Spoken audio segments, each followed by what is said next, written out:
Hello, everyone, and welcome to the FSR Talks series. Simone, when you want, the floor is yours. Thank you, Chiara.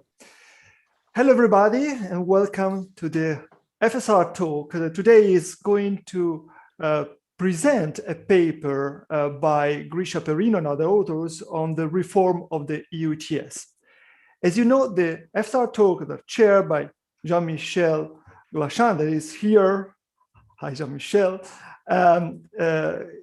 Present interesting contributions that can spur the policy debate. And when I came across the policy brief by Grischa and the other co-authors, I thought, well, this is interesting, definitely timely and thought-provoking. So perfectly in line with what we want to do. And the event is also supported by the EIRE, the European Association of Environmental Resource Economists. And one of the aims of the association is to promote the debate between academia and policymakers through the Policy Outreach Committee, which is chaired by Jos Delbecque. And we have Jos Delbecque today. So, you know, you have to look for anything else.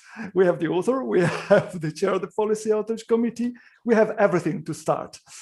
So I will briefly present our speaker and his discussant, and then leave them the floor. Grischa Perino is professor of environmental economics at the University of Hamburg. He got degrees in economics at the University of Bonn and Freiburg, a master at the UCL London, and PhD in Heidelberg. He has been senior lecturer at the University of East Anglia and visiting at the University of Cambridge. He works extensively on instrument design and green technology adoption and the motivation to protect the environment, among other things. And he published extensively in top journals, including Science, Nature Climate Change, Journal of Environmental Economics and Management, among the others. He's a microeconomist, but he also works using other instruments like lab and field experiments or empirical instruments. The discussant on this topic, which is the reform of the UTS, is the father of the UTS, if I may say so. So Jos sometimes say, well, do not exaggerate, but I don't think I am, actually. As you know, Jos is climate chair of the European Investment Bank at the School of Transnational Governments. And he was for about 8-9 years, if I remember correctly, the Director General of DG Climate Action. And he's also a professor at KU Leuven, where he got his PhD originally. But I said he's the father of the UTS because indeed he was working on the EU legislation and especially on the emission trading system for a long time. Although he has worked also on other legislations during his period at the Commission. And he has been chief negotiator of the EU at the UNFCCC Conference of the Parties, and also behind the EU implementation of Kyoto and then Paris Agreement. So we have everything we need, just the rules of the game. Grischa, you have the floor for a, let's say, maximum 20 minutes presentation, and then I will leave the floor to Jos for a reply of around 10 minutes, and then we'll leave room for questions from the audience. So, Grischa, the virtual floor is yours.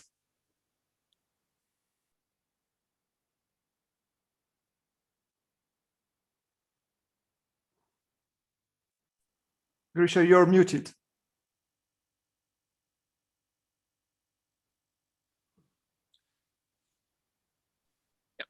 Sorry. Perfect. I looked at the wrong screen. So yes, thanks a lot for the invitation. And thanks a lot for Jos Delbecque to agree to give his views on my paper today. It's a great honor. And yes, as Simone already said, it's a joint work with quite a list of colleagues. They are both economists and legal scholars. And we tried to combine our expertise on the market stability reserve, the UTS, and kind of the legal framework in order to pinpoint some of the weaknesses that we think need addressing in the upcoming reform of the EU ETS. And today, I particularly focus on the market stability reserve, which we strongly believe needs a new design. So let me get started. The European emission trading system is a market where expectations really matter a lot.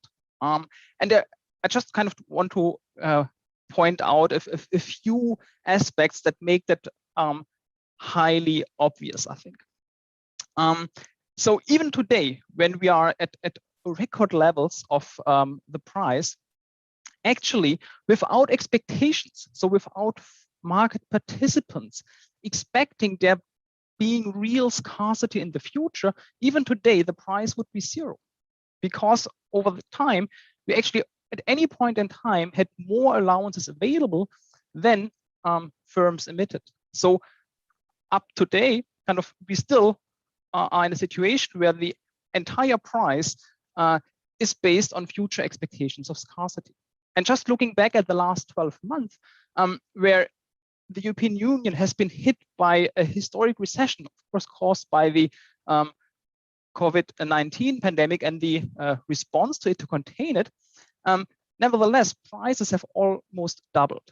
So not at all what you would expect. And of course, you can't explain the price development over the last 12 months or over the last years by only looking at the present and the past. You need to consider market participants' expectations about future developments.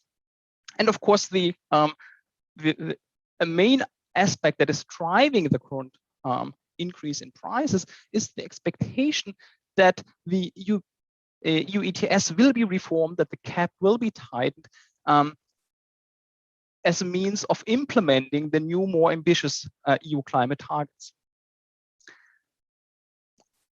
And this very important role of expectations is not going to change. If anything, it's likely to increase over phase 4 of the EU ETS.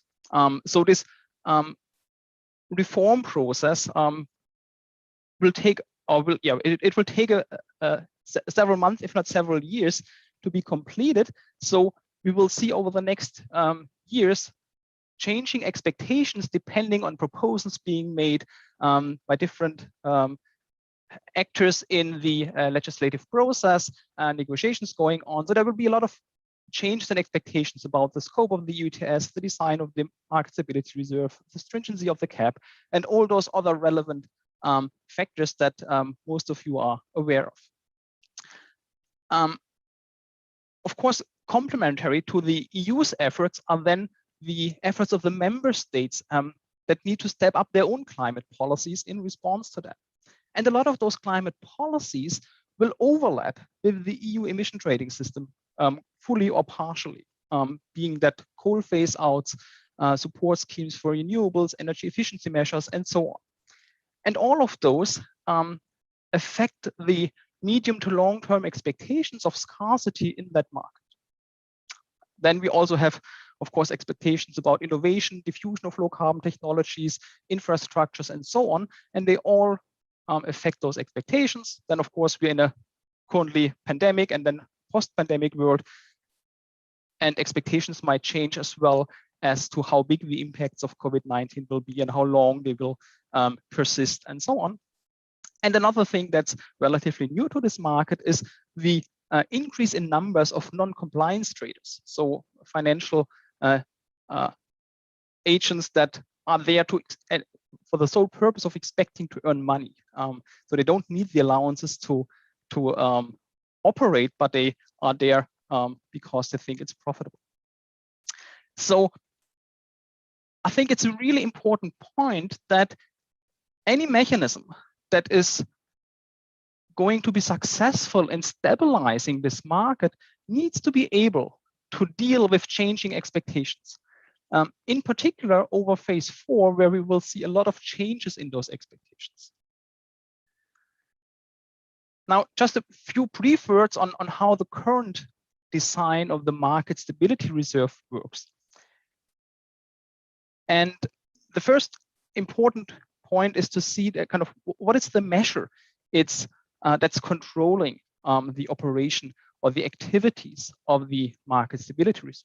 And that's called the TNAC, or the total number of allowances in circulation, which is just a technical term essentially for all the allowances out there that have not been used so far in order to verify emissions.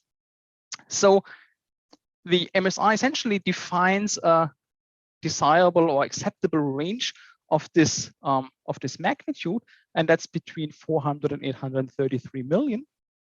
And whenever firms store more allowances for future use than those 833 million, there's a direct link between the size of that measure and the number of allowances that will be made available in the future.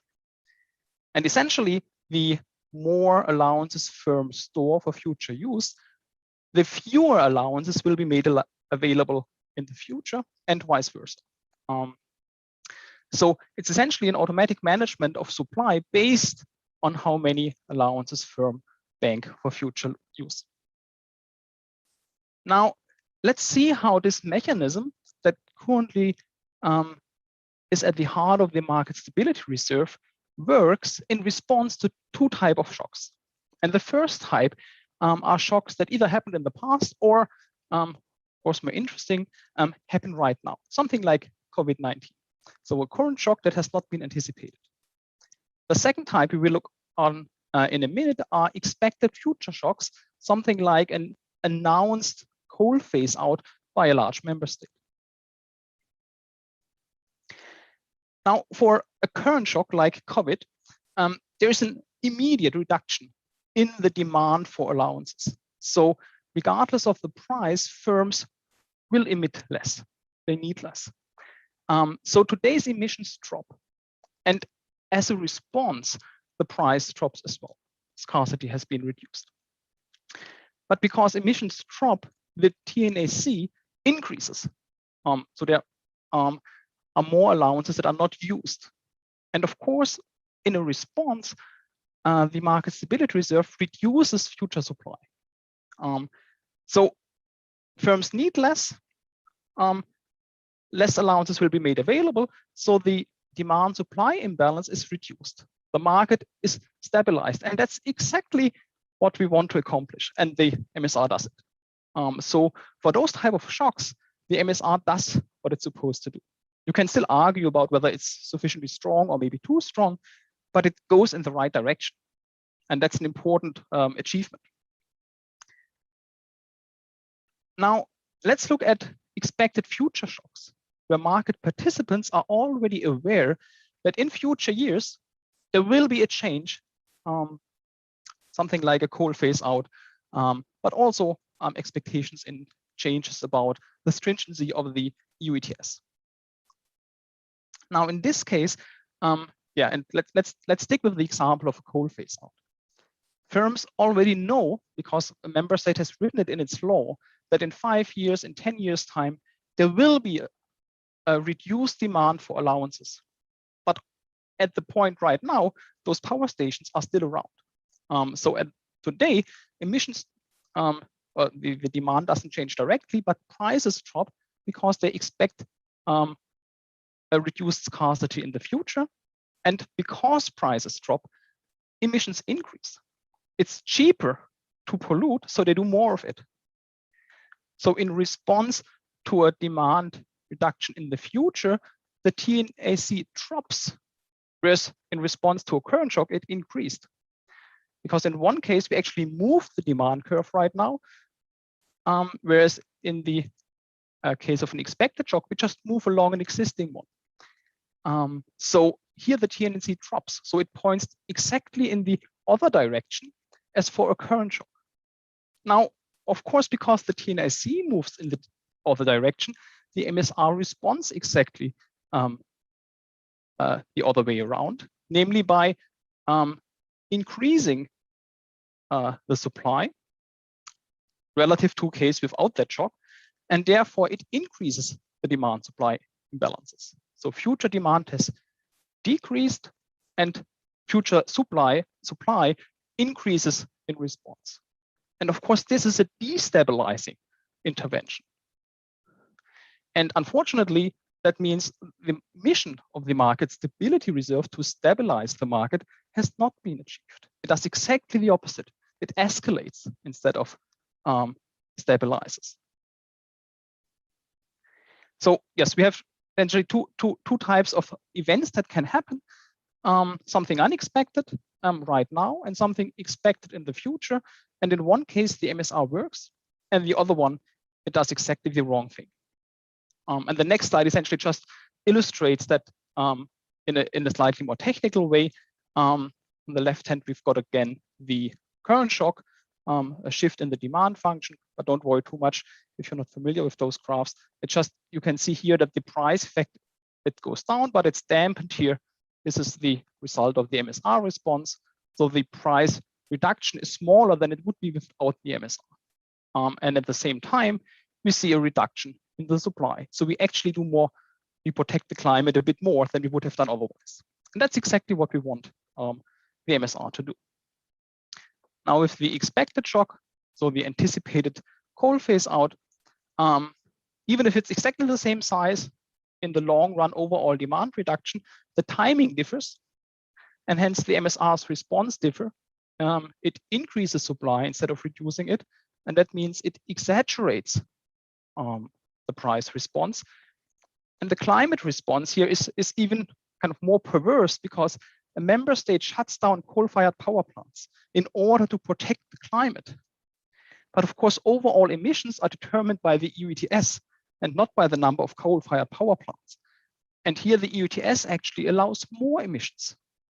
So a coal phase out without any supplementary policies, just the coal phase out as itself, taking the response of the MSR into account, actually harms the climate. Again, that's not what we want.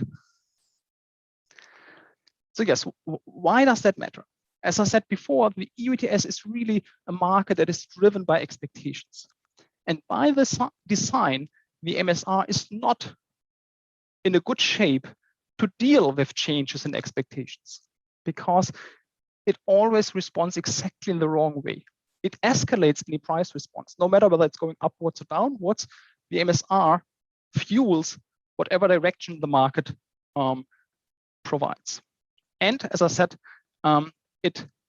depending on timing and parameters, it can actually increase emissions in response, especially to ambitious, credible, and long run climate policies by member states.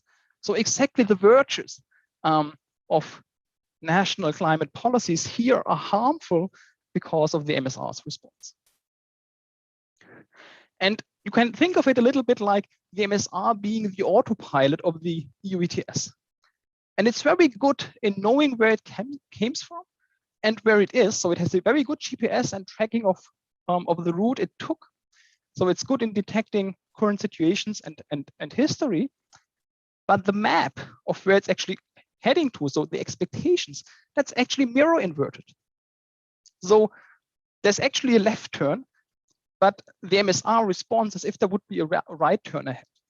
And of course, that's not a very good design to steer the kind of key EU climate policy instrument towards a carbon neutral future. So really, instead of waiting for a crash to happen, let's try to act now before something goes wrong. Now that was the analysis of what are the problems. I will now try to sketch a solution. So what is it that we can do? And really the heart of the problem is to condition the adjustment of supply on the TNAC, on the number of allowances saved for future use. Because both responses, both the desired one to current shocks and the undesired one to expected future changes are driven exactly by the same mechanism. And they are driven because the TNAC responds differently to the two types of events. So whenever we start kind of meddling around with the parameters of the TNAC-driven design, we increase or decrease both effects at the same time. But we can't separate them or shut one down while keeping the other, because they're kind of very deeply linked exactly by this TNAC conditioning of supply.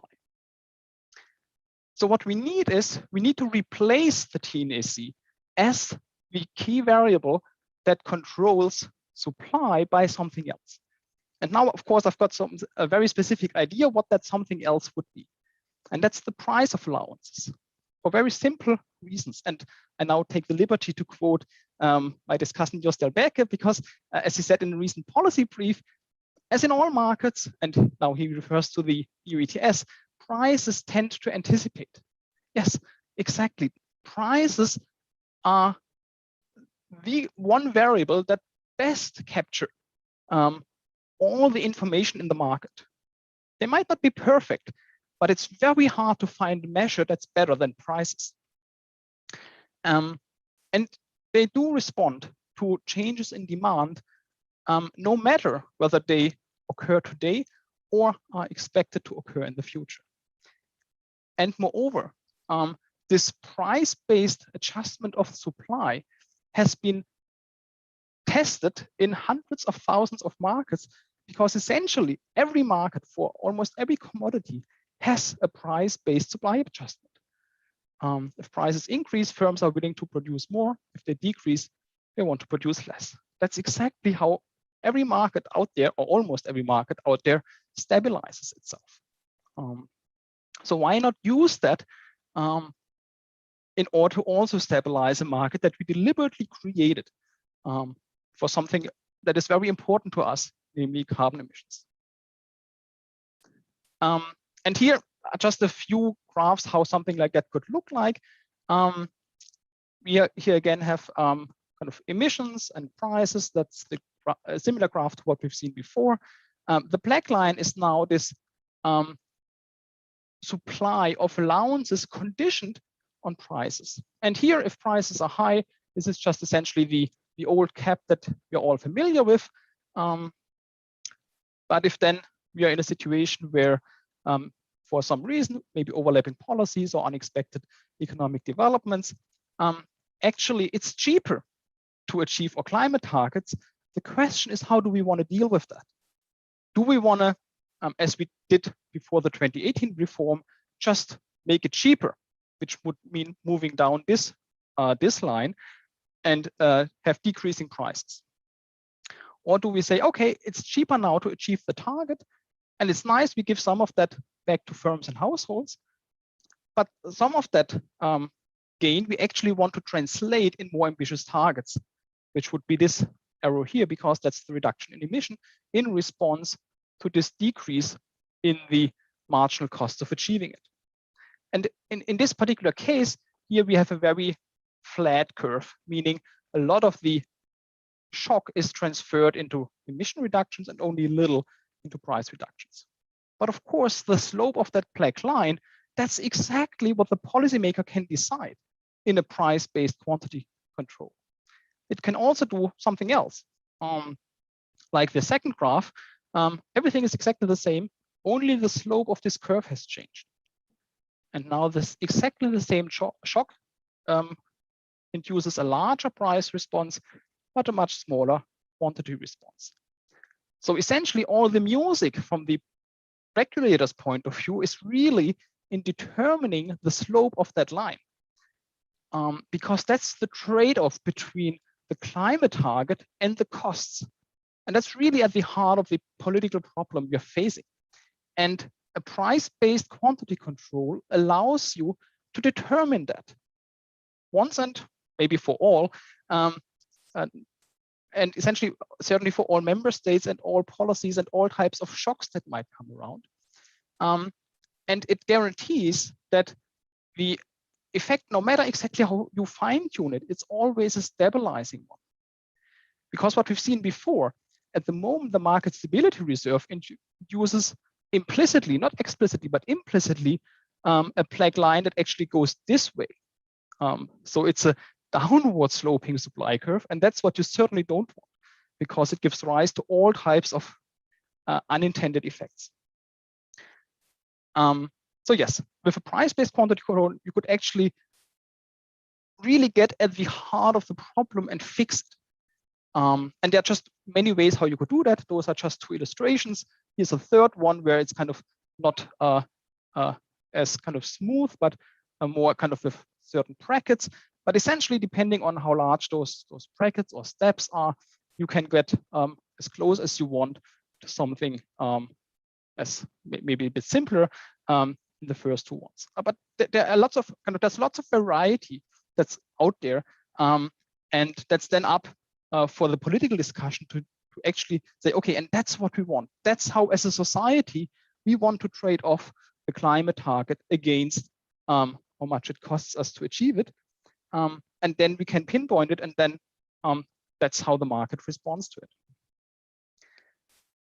Okay, now let's leave the economics for a minute and go to the kind of more legal political aspect of it, because very often there's the argument that saying, oh yes, as soon as you start talking about prices, you enter the area of the anonymity rule, and that's why I want to kind of highlight that that's not necessarily the case. So the reasons for anonymity in the Treaty of the European Union are essentially, well, too relevant here. Either if the instrument you introduce or the measure is primarily of a fiscal measure, of a fiscal nature, or if it significantly affects member states' choices between energy sources. Now, at least on some parts of that, the Court of Justice of the EU has already ruled on that, because the current design has already been tested. And two things really kind of come out of that. One is the objectives of the instrument are important. Is it there to raise money? Is it there to change a member state's choice of energy sources?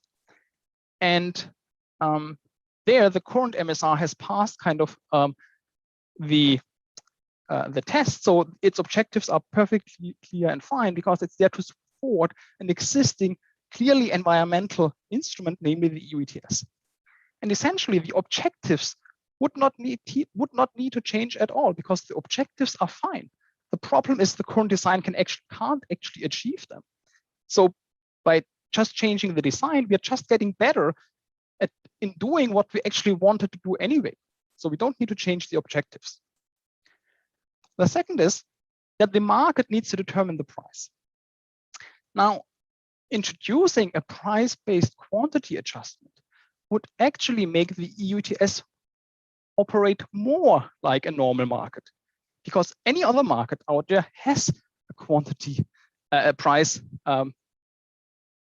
based quantity adjustment in the form of a supply curve or supply function. It's only the ETS where actually this relationship is not well defined.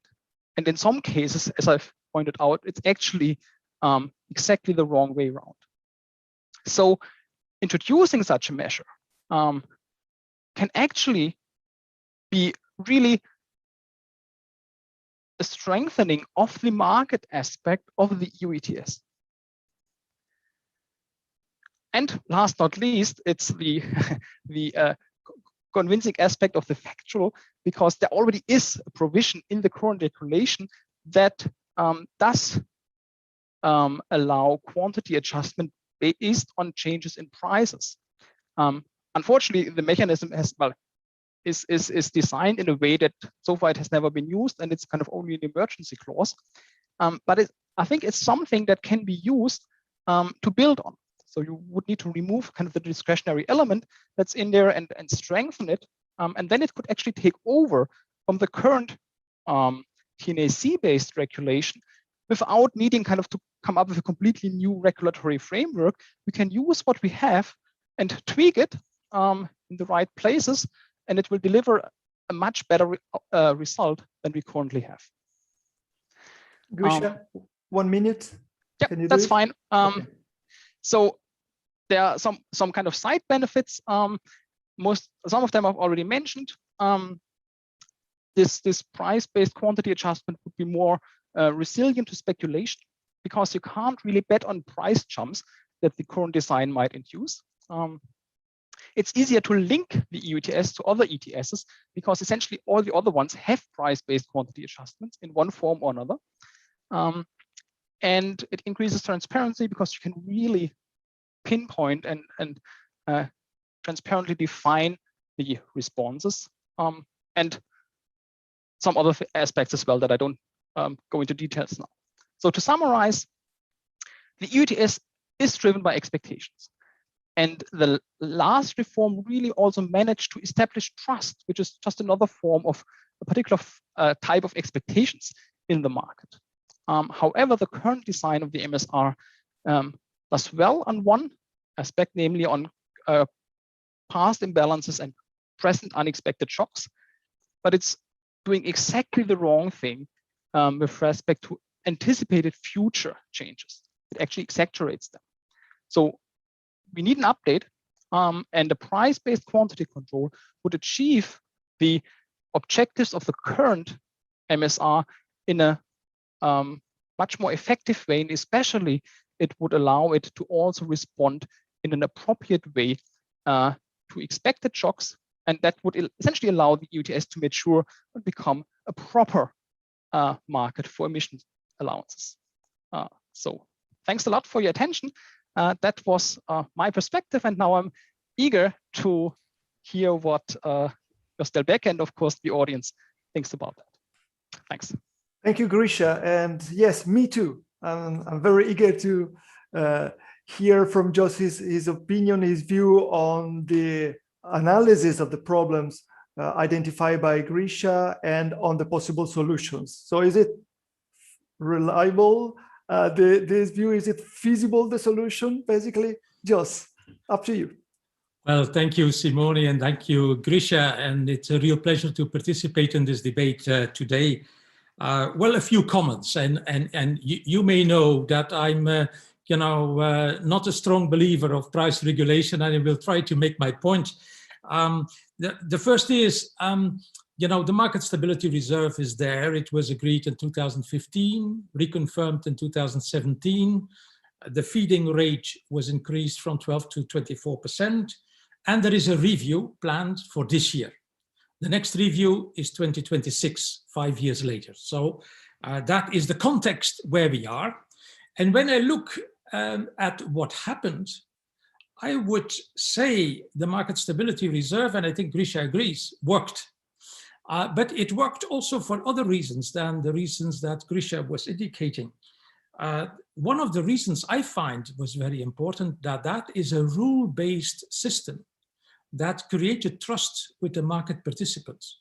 I think that's a very important one, because if you meddle with the price, then you could get away from that rule-based mechanism. So you have to be cautious if you toy around with other parameters. But also before the COVID crisis, I think that the price increase already triggered the acceleration of the phase out of coal.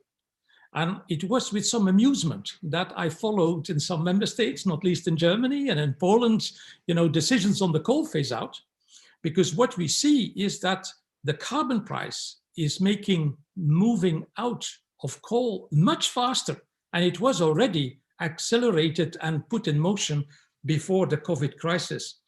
So I was intrigued by Grischa's new problems that may arise for the Market Stability Reserve, and now I understand it is a possible decision by German authorities or by other authorities to phase out of coal. But frankly, I think that debate is going to be so heated that legislators and politicians may well be served by the fact that the carbon price is already doing the job. Without much ado, we see that coal use is going down much faster compared to anything we have been seeing before. So any phase out also that was announced by the German authorities on coal did not provoke any price effect on the ETS. which is quite remarkable. And I would like to have Grischa's view on that. The market reacted on fundamentals and not on the political decision, because the fundamentals are doing the job much more quicker than everything else. Now, what I would like to recall is that today, the ETS is really functioning well. You know, we have a context where the price is today close to 44 euros. We know that the switching from coal to gas is being served by this price level. And we need also, and we know also that carbon capture and storage and hydrogen, thanks to the good work that the FSR has been doing, you know, starts leveling off from a price of 70, 80 euros per ton of carbon. That price may be in the cards if we are not disturbing the game. So I think that also industrial expectations, or expectations by industrial players and not just by the energy sector, is creating the confidence in the ETS that this will be the instrument driving down greenhouse gas emissions. Now there is the review of the 55%, and we all know that the bulk of that reinforced target is going to be put on the ETS, much more compared to the effort sharing. We also see that people are saying the ETS is working. Why should we not extend it to transport and to heating fuels like it was happening in Germany? And we now even see an international dimension on the ETS with the carbon border adjustment and the scaling down of the free allocation. Now that's a very important political context, because that is going to be the context within which a possible review of the market stability reserve is going to be announced. And I would say, don't spoil the game, because if you are too radical in your review of the market stability reserve, you may kill the confidence that the market is showing today. And so for the current review, I would rather say there are two things at hand. There is the feeding threshold of 833, the TNAC, and there is the feeding rate that is now 24% compared to the 12% that was agreed before. Both questions should not be put into isolation of the reinforced demands that are going to be put on the ETS. When we go for the 55%, we know that the linear reduction factor is going to increase from the current 2.2% to something much higher. We will see what the European Commission is going to propose, but it may easily be 3%, 4%. Now, with that current review underway, the market stability reserve needs to be put into that question.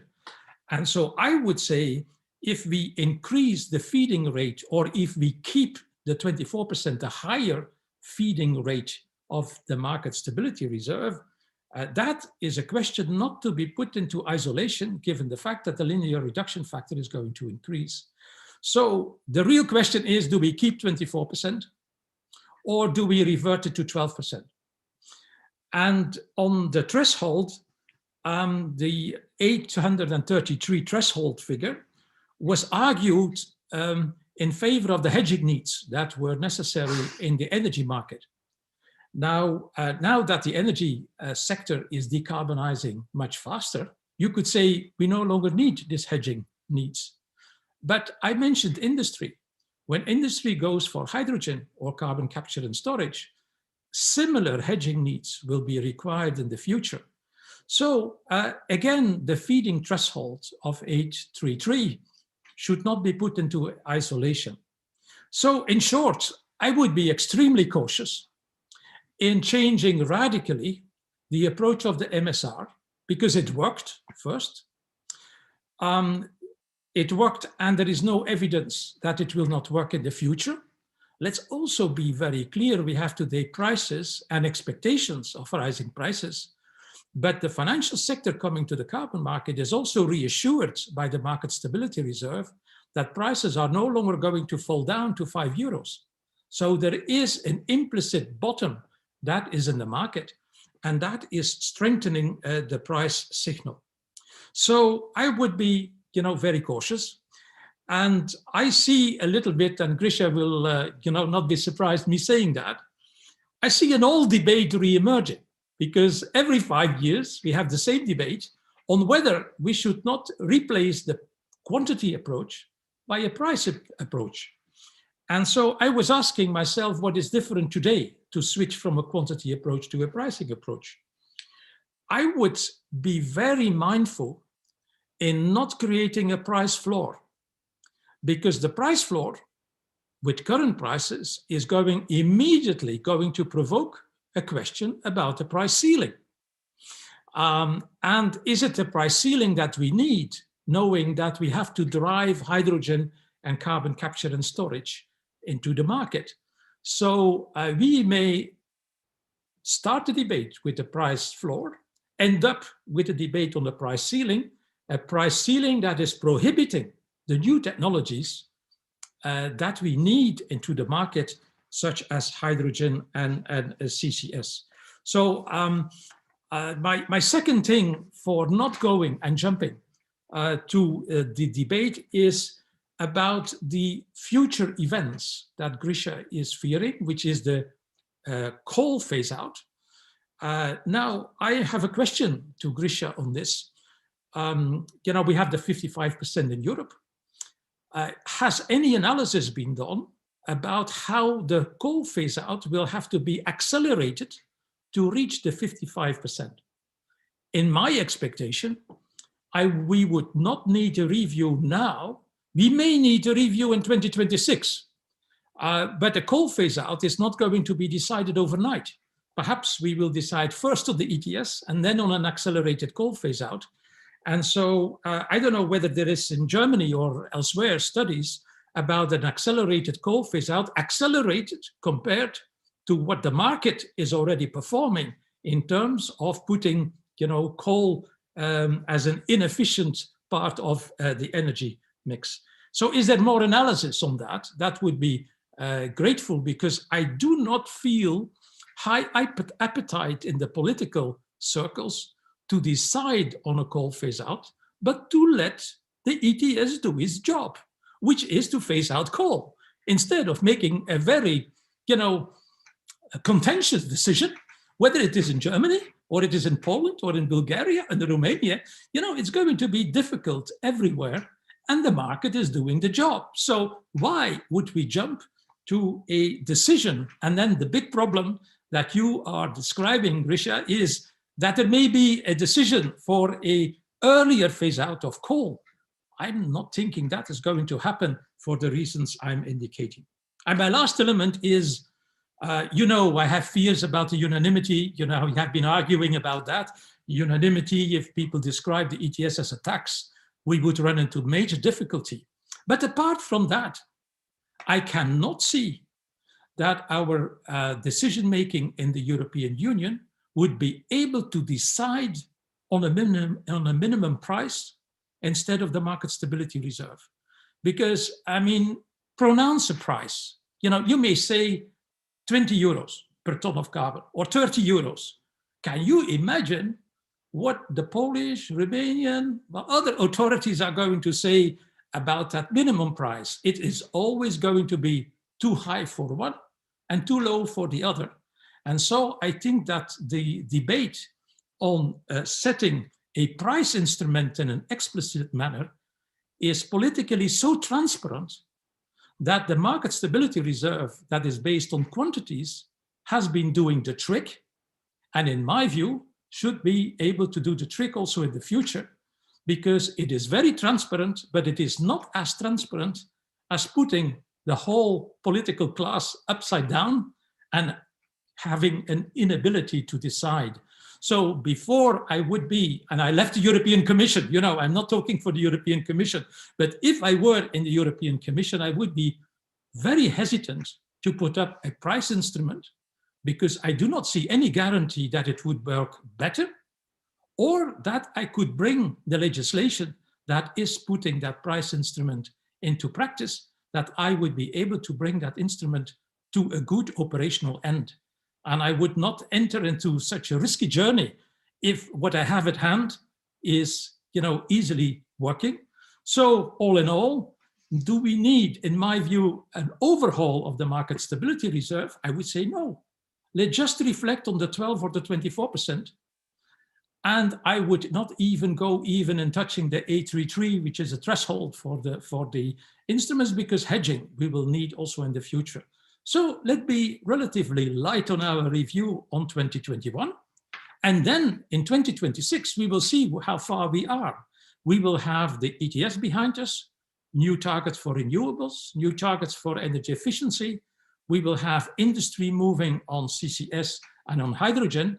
So I would say take it light now and wait and see for 2026 before you put a major question mark and a difficult political journey in front of the European institutions to change on an overhaul of the market stability reserve. Thank you. I'm sorry for being provocative, but that was, I think, the purpose of the entire exercise. Over to you, Simone. Exactly, just that was the aim of the game, and you also show us some tricks of the game today. So I kindly ask Jean-Michel a bit of extra time because the debate is so interesting. I would like to come back to Grischa to give him the opportunity to react to Jos. We invite Jos to discuss. He asks the questions. He's dangerous. So. No, that's perfectly fine. So thanks, Jos, for your comment. So I fully agree with you on a number of points, but I disagree with you on others. So I fully agree that the 2018 reform, and the MSR was part of that, re-established trust in that market, and certainly the MSR had a share on that, and I like that. The question is whether that part of the trust that was or that can be attributed to the MSR is actually on solid ground. And my fear is that no, it isn't. Exactly because, well, the mechanism works well for past problems, and we try to solve a problem from the past. We try to get rid of the surplus, and that's what the MSR can do. It's really not fit for purpose to cope with expected future shocks, whether that's coal phase out or something else, it doesn't matter. It's all the same. It does always exactly the wrong thing. And as soon as we realize that, and the market then, because of that, maybe loses the trust, we are back to square one.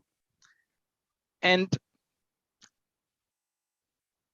that's I think that's an important thing. And of course, you also mentioned that rule-based thing. Yes, we need clear rules. They need to be transparent and they need to be reliable and credible.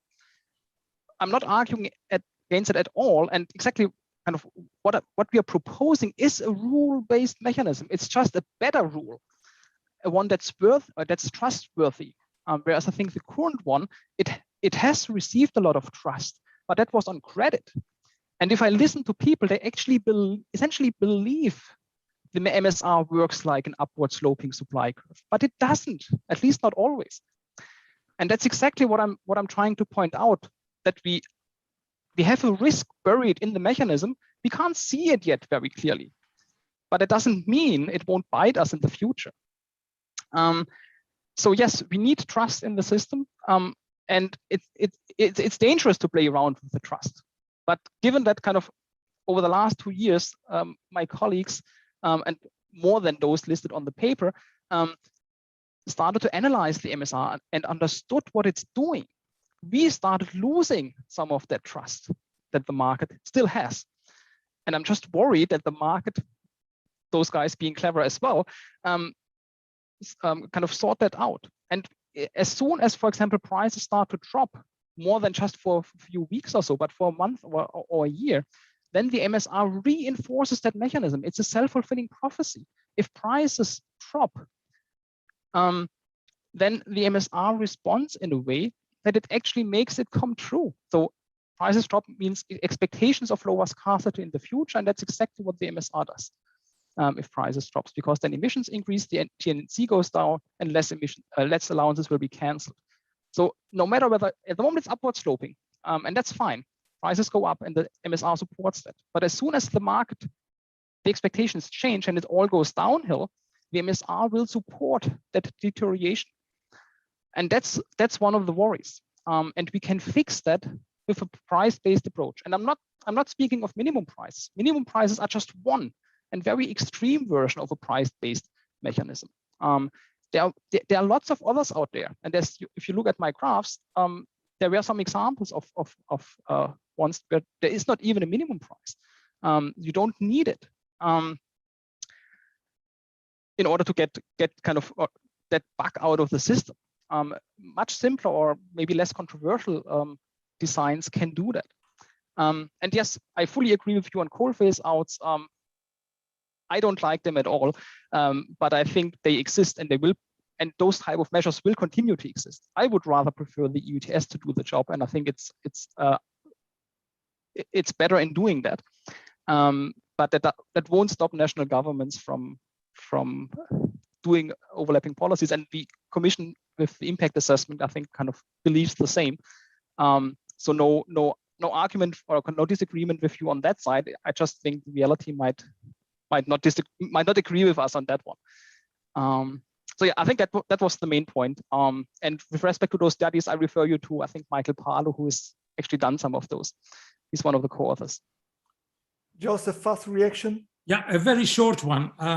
I would hope that prices will go down. That's the whole purpose. When we are investing in new clean technologies, say clean cement and clean steel and clean chemicals, and once we get cracking with those technologies, then the prices should go down and should not keep increasing. You know, that's the whole purpose of a market-based instrument. So that prices go up and prices go down is a normality in the market.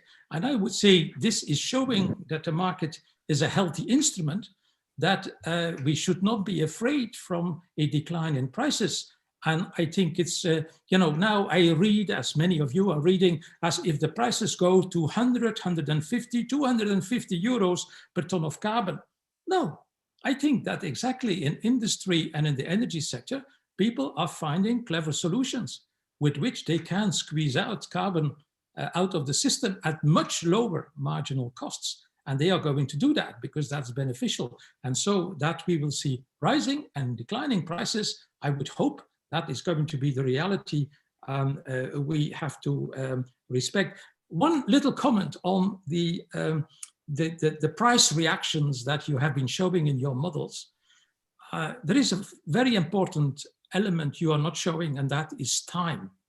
By what time are these reactions playing out between a change in prices or in quantities? And that's another element that is very different in the real world compared to the schematic way that you have been showing, because the the time variable is a very important one before it translates into the price and into emission reductions.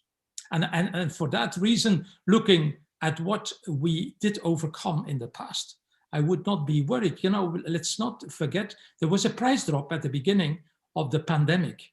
And the price drop did not go from, say, 25 to 5 euros. The price drop went from 25 to something 15 euros, and then was creeping up again, driven by expectations, etc., etc. So the market stability reserve also worked then because it stabilized the expectations. I think, I would be rather trustful that it's going also to work in the future, and I would limit the changes instead of making an overhaul that could destabilize and undermine the trust, just to play back the argument towards you. But I'm intrigued about the unexpected events that you are describing for the future, being the accelerated coal phase out. That's just an example. Is the unexpected, okay, but what else would you have in mind then?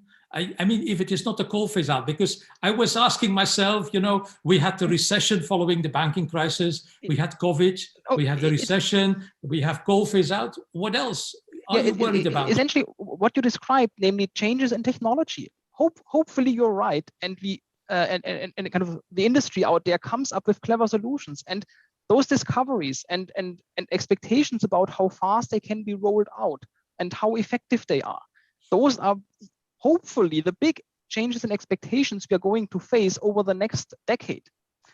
They might easily outcompete coal phase outs. And of course, we don't know exactly what technology will bring and how fast we can actually diffuse it and roll it out. So those are, I think, two big things that will change expectations and in unpredictable ways at the moment. But as soon as someone makes a discovery or there's a plan of how to kind of go forward with the hydrogen economy and all those type of things and decarbonize industry and potentially then also transport and heating, those will really drive expectations in the long run. And that's just one of the examples that could trigger something like that. And yes, of course, doing it cheaper is good. So I have no problem in itself with dropping prices. I just have a problem with the MSR escalating it. If it's based on fundamentals, it's fine. But exactly part of that response will be not based on fundamentals because it's driven by the mechanism and not by the fundamentals. Listening to you, Grischa, I then would say, let's keep it light in 2021 and let's see how far we are in 2026, because all these innovations that we are talking about, hydrogen, CCS, beyond the battery, the digital and the energy sector, etc., renewables rollout is going to play out, much more openly and visibly to all of us in the perspective 2026 than having, rapidly a decision on an overhaul of the market stability reserve this year. That is my point. And listening to you, I'm getting reinforced in that belief that we better take it light and prepare well for 2026, whatever the future will bring. But we have to be prepared also for price declines, because that's the purpose of new technology. We hope that hydrogen is very expensive now, is going to go down in production costs. It may be the opposite, we don't know. But by 2026, we will know much better compared to where we are today. Yeah, let's just hope we don't need the airbag before 2026. I think that the reduction factor and the 55% is bringing us a reinforcement of the ambition level, where I would be afraid of the opposite, that we can have a decision that makes the price go up to unreasonable levels, where we have to be very mindful about that. The 55% target is a very ambitious target, and it takes a long time for industry to adapt to the low carbon part that we are all believing is going to be there overnight, but that will easily take half a decade to see the emergence of. I have to interrupt you. I'm sorry, because we could listen to you for much longer, but we already asked for extra time. Actually, our FSR talk are 45 minutes long, which is the first half of a football match. And I think we would need a second half of another part to continue this conversation. Hopefully soon, before 2026. But let's put it this way. Grischa's concerns are on the table, and this is something we have to take care of in the future perspective. And what changes, what differs among the two of you are expectations, basically. Because we are talking about challenges ahead. We know there will be challenges ahead, and expectations differ. And this is all about, basically, expectations, what we were discussing today. Now, I'm sorry to interrupt this debate, but it was exactly what I expected. And so I'd like to thank both Grischa and Jos for this lively debate, and also all the participants. Sorry, I couldn't pick up the questions, but there will be more because I see there is appetite for more. So having said that, see you soon with the next events.